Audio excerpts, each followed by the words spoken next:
Please come. Now only. Come. I love you. ನಮಸ್ಕಾರ, ನಾನು ನಿಮ್ಮ ಕಿರಿಕೀರ್ತಿ. ಒಂದಿಷ್ಟು SIT ಡೆವಲಪ್ಮೆಂಟ್ಗಳಾಗ್ತಾ ಇತ್ತಲ್ಲ, ಸೊ ಹಾಗಾಗಿ ಯಾಕೆ ನಾವು ಚರ್ಚೆ ಮಾಡೋದು, ಏನಾಗುತ್ತಾಗಲಿ ಅಂತ ನಾವು ಆರಾಮಾಗಿದ್ವಿ. ಆದರೆ ಇವತ್ತು ಕೆಣಕ್ಬಿಟ್ಟ ಒಬ್ಬ. ಆಕ್ಚುಲಿ ಗಾಂಡುಗಿರಿ ಅಂತ ಹೇಳಿದ್ರಲ್ಲ, ಅವ್ರು ಗಂಡ್ಸಾಗಿರಿ ಇವತ್ತು ಬಿಡಕ್ಕೆ ಹೇಳ್ರಿ. ಅದನ್ನ ಇವತ್ತು ಬಿಡ್ಲಿಲ್ಲ. ದಯವಿಟ್ಟು ನೀವುಗಳು ಸುಮ್ಮನೆ ಟೈಮ್ ಪಾಸ್ ಮಾಡಬೇಡ್ರಿ. ಅಂಟಿಲ್ಲ ಅನ್ಲೆಸ್ ಅವ್ರು ಬಿಟ್ರ ಅವತ್ತು ಬಂದು ಕೇಳ್ರಿ. ನಾನು ಮೊಹಮ್ಮದ್ ಚಮೀರಾ ಇವತ್ತು ಬಂದು ಕೆಣಕ್ಬಿಟ್ಟ.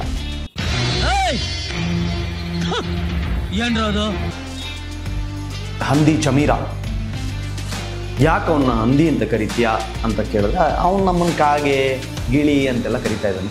ವರ್ಷಗಳಿಂದ ಎದೆಯಲ್ಲಿ ಬೆಂಕಿಯನ್ನು ಇಟ್ಟುಕೊಂಡು ಏನು ಮಾಡದೆ ಆರಿಸಿಕೊಳ್ಳುವುದು.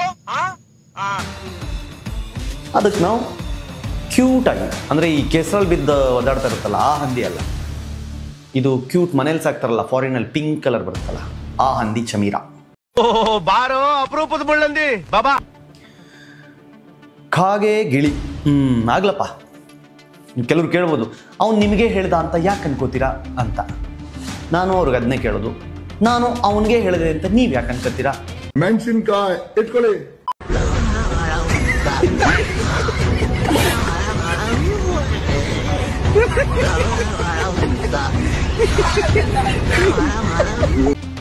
ಹಂಗನ್ಕೋಬೇಡಿ. ಹಂದಿ ಚಮೀರಾ ಸಿಕ್ಕಾಪಟ್ಟೆ ಟೆನ್ಷನ್ ಆಗ್ಬಿಟ್ಟಿದ್ದಾನೆ. ಇವತ್ತೊಂದು ಕಾರಲ್ಲಿ ಕೂತ್ಕೊಂಡು ವಿಡಿಯೋ ಮಾಡಿದ್ದಾನೆ. ಪಾಪ ಅವನ ಬಗ್ಗೆ ತುಂಬಾ ಜನ ಸುಳ್ಳು ಹೇಳ್ತಾ ಇದ್ದಾರೆ ಮಾಧ್ಯಮಗಳಲ್ಲಿ. ಸ್ವಲ್ಪ ಕಣ್ಣಿನ ಒಳಸ್ಕೊಳ್ತೀರಿ. ನೀನ್ ಹೇಳಿದ ಸುಳ್ಳುಗಳ ಲೆಕ್ಕ ಕೊಡೋ ಫಸ್ಟು. ಓತಿ, ನೀನ್ ಹೇಳ್ದಲ್ಲ ಸುಳ್ಳುಗಳು ಒಂದಾದ ಮೇಲೆ ಒಂದು ಕುಂಕುವಾಗಿ ಜನ ನಂಬ್ತಾರೆ ಅಂತ, ಆ ಸುಳ್ಳುಗಳ ಲೆಕ್ಕ ಕೊಡು ಫಸ್ಟ್. ಆಮೇಲೆ ನಿನ್ನ ಬಗ್ಗೆ ಸುಳ್ಳು ಹೇಳ್ತಿದ್ದಾರೋ ಸತ್ಯ ಹೇಳ್ತಿದ್ದಾರೋ ಆಮೇಲೆ ನೋಡೋಣ. ಪಾಪ ಮತ್ತೊಂದು ಬೇಜಾರು ಏನು ಅಂತಂದ್ರೆ, ಅವನಿಗೆ ಸಪೋರ್ಟ್ ಮಾಡೋರು ಕಮ್ಮಿ ಆದ್ರಂತೆ. ಅವ್ರ ಮೇಲೆ ಹೊಟ್ಟೆ ಉರಿ, ಅವ್ರು ಬೆಳೀತಾ ಇದ್ದಾರೆ ಅಂತ ತಿಕ್ಕಾವ್ರಿ. ಸತ್ಯ ಗೊತ್ತಾದ್ಮೇಲೂ ನಿನ್ ಜೊತೆಗೆ ಸಪೋರ್ಟ್ ನಿಂತ್ಕೊಳ್ಳೋಕ್ಕೆ ಜನ ಏನು ನೀನು ಹೇಳೋ ಥರ ಹೆಂಗನ ಮಕ್ಳು ಅನ್ಕೊಂಡಿದ್ಯೇನೋ? ಇನ್ನೂ ನಿನ್ನ ಜೊತೆಗಿದಾರಲ್ಲ ಅವ್ರು ನಿಜವಾಗ್ಲೂ ಪೆಂಗ್ನನ್ ಮಕ್ಕಳೇ. ಹೇಳ್ತೀನಿ ಕೇಳು, ಇನ್ನೂ ನಿನ್ನ ನಂಬ್ತಾ ಇದ್ದಾರಲ್ಲ ಅವ್ರು ನಿಜವಾಗ್ಲೂ ಪೆಂಗ್ನನ್ ಮಕ್ಕಳೇ. ಯಾರಿಗೆ ಸತ್ಯ ಗೊತ್ತಾಯಿತು, ಯಾರಿಗೆ ನಿನ್ನ ಷಡ್ಯಂತ್ರ ಏನು ಅಂತ ಅರ್ಥ ಆಯಿತು, ಅವರೆಲ್ಲ ಆಲ್ರೆಡಿ ನಿನ್ನಿಂದ ಹೊರಗಡೆ ಬರ್ತಾ ಇದ್ದಾರೆ. ಅದಕ್ಕೆ ನಿನ್ನ ಇನ್ಸ್ಟಾಗ್ರಾಮ್ ಫಾಲೋವರ್ಸ್ ಕೂಡ ಕಮ್ಮಿ ಆಗ್ತಾ ಇದ್ದಾರೆ.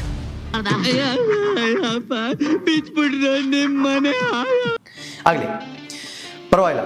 ನೀನು ತುಂಬ ಬೇಜಾರು ಮಾಡಿಕೊಂಡು ಕೆಲವು ವಿಷಯಗಳನ್ನು ಹೇಳಿದ್ಯಾ. ನನಗೆ ಫಾರಿನ್ನಿಂದ ದುಡ್ಡು ಬರ್ತಾ ಇದೆಯಂತೆ, ಮುಸ್ಲಿಂ ಕಂಟ್ರೀಸಿಂದ ದುಡ್ಡು ಬರ್ತಾ ಇದೆಯಂತೆ. ನಾನೊಬ್ಬ ಮುಸ್ಲಿಂ ಅನ್ನೋ ಕಾರಣಕ್ಕೆ ನನಗೆ ಹಿಂಗೆಲ್ಲ ಹೇಳ್ತಾ ಇದ್ದಾರೆ. ಸತ್ಯ ಹೇಳಕ್ಕೆ ಯಾವ ಧರ್ಮನೂ ಬೇಕಾಗಿಲ್ಲ ಕಣ. ಆದರೆ ದೇವಸ್ಥಾನ ಟಾರ್ಗೆಟ್ ಮಾಡ್ಕೊಂಡು ಯಾವನಾದ್ರೂ ಇನ್ನೊಬ್ಬ ಧರ್ಮದವನು ಬಂದರೆ ಇದಾನಲ್ಲ, ಅವನನ್ನು ಅಷ್ಟು ಸುಲಭಕ್ಕೆ ಬಿಡೋಕ್ಕಾಗಲ್ವಲ್ಲೋ. ಆಮೇಲೆ ನೋಡೋ, ಒಂದು ವಿಷಯ ಹೇಳ್ತೀನಿ. ನಂದೊಂದು ಸಿದ್ಧಾಂತ ಇದೆ. ನಾನು ಯಾರದ್ದು ವೈಯಕ್ತಿಕ ವಿಚಾರಗಳಿಗೆ ಹೋಗಲ್ಲ. ನಾನು ಅದನ್ನು ಫಾಲೋ ಮಾಡ್ತೀನಿ. ನನ್ನ ಫೋಕಸ್ ಏನಿದ್ರು, ನಾನು ಏನು ವಿಷಯ ಇದೆ ಅದು ಸೈದ್ಧಾಂತಿಕ ನಿಲುವಿರ್ಬೋದು ಅಥವಾ ವಿಷಯಾಧಾರಿತ ಚರ್ಚೆ ಇರ್ಬೋದು. ನಾನು ಪರ್ಸ್ನಲ್ಗೆ ಹೋಗಲ್ಲ.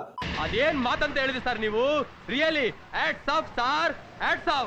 ಹಾಗಾಗಿ ನಾನು ಯಾವತ್ತೂ ನಿನ್ನ ಅಕೌಂಟ್ ಸ್ಟೇಟ್ಮೆಂಟ್ಗಳ ಬಗ್ಗೆ, ನಿನಗೆ ಅಲ್ಲಿಂದ ದುಡ್ಡು ಬಂತಂತೆ ಇಲ್ಲಿಂದ ದುಡ್ಡು ಬಂತಂತೆ, ನಂದು ಒಂದು ಡೌಟ್ ಏನು ಅಂತಂದರೆ, ಈ ಆ್ಯಪ್ ಪ್ರಮೋಷನ್ ಎಲ್ಲ ಮಾಡ್ಕೊಂಡಿದ್ದವನು ಆಲ್ ಆಫ್ ದ ಸಡನ್ನು ಹೆಂಗೆ ಹೋರಾಟಗಾರ ಆಗ್ಬಿಟ್ಟ, ಅದು ಸೌಜನ್ಯ ಪರ ಹೋರಾಟಗಾರ ಆಗ್ಬಿಟ್ಟ, ಇವನಿಗೆ ಫಂಡಿಂಗ್ ಹೆಂಗೆ ಬರ್ತಾ ಇದೆ ಅಂತ ನಾನು ಕೇಳಿದೆ ಅಷ್ಟೆ.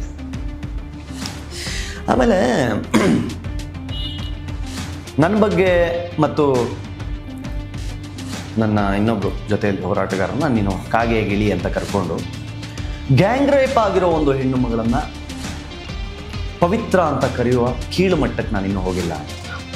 ನನಗೆ ಎಷ್ಟು ಚೀಪ್ ಅನಿಸ್ಬಿಡ್ತು ಅಂದ್ರೆ, ಥೋ ನಿಮ್ಮ ಈ ತರದೆಲ್ಲ ಇದಾರೆ. ಹೇ ಇಡಿಯಟ್, ಮತ್ತೆ ಜನರ ಹಾದಿಯನ್ನು ತಪ್ಪಿಸ್ಬೇಡ. ಗ್ಯಾಂಗ್ ರೇಪ್ ಆಗಿಲ್ಲ, ಮತ್ತೆ ಜನರ ಹಾದಿಯನ್ನು ತಪ್ಪಿಸ್ಬೇಡ. ಗ್ಯಾಂಗ್ ರೇಪ್ ಆಗಿದೆ ಅನ್ನೋದಕ್ಕೆ ನಿನ್ನ ಹತ್ರ ಏನಾದರೂ ಒಂದು ಸಾಕ್ಷಿ ಇದ್ರೆ ತಗೊಂಬಂದು ಕೊಡು.